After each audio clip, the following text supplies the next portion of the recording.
Here are 3 tips that can help you and your lawn get through winter. Number 1, the most common effect that we see during the winter months is where our grass turns brown. It starts dying off.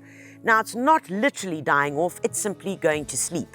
Certain grass varieties like kikuyu and cynodon will go brown, and there's nothing that we can do to stop that.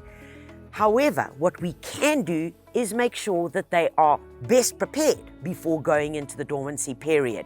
The dormancy is caused through the drop in temperature when the plants literally go to sleep, because grass is a plant. So the first thing to do to get your grass prepared for winter is to make sure that you've given it its good last feeding. When it comes to feeding, there are various options. This one here is an organic option.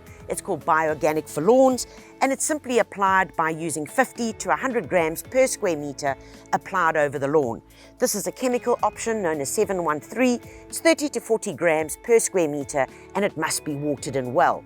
Either of these are going to provide your lawn with the correct nutrition to beef it up before the cold winter.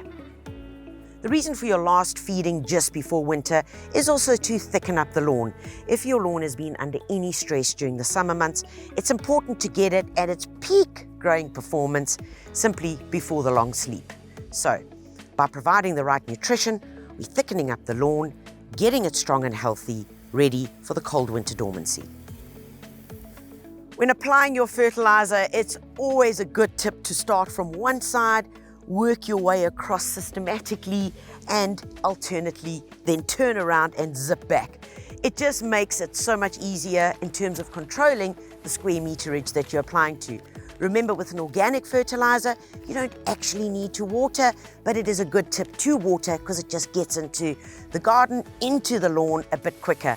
When using a chemical fertilizer, even if it is a slow release product, it is important to give your lawn a really good watering. For lawns which remain green during the winter, Berea Shade, Kearsney, Buffalo, one way of reducing the stress during the winter months is by lifting the mowing height. And that way, the lawn is far less stressed as to a shorter lawn, and it really does help it getting through those colder winter months. And the third way of protecting your lawn during the winter is to change animal and human behavior. Now, this might sound quite strange, but a simple pathway, as you saw me walking, can get really trodden, compacted during the winter months, especially if you're in the winter rainfall areas.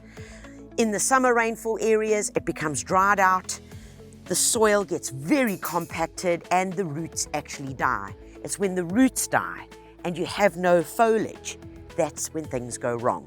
So the best way of dealing with that is to change the behavior by using small little picket fences or making your own by changing the direction of where the animals and humans walk can just alleviate the pressure and the stress in that area.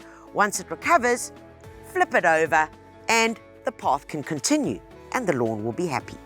Well, there are 3 ways that can help you and your lawn get through the long winter. Remember, everything I've used is available at Builders, either in-store or online. Visit the blog and check out the website for great videos, more DIYs, and interesting hints and tips to turn you into a green-fingered guru. Get to Builders and get it done.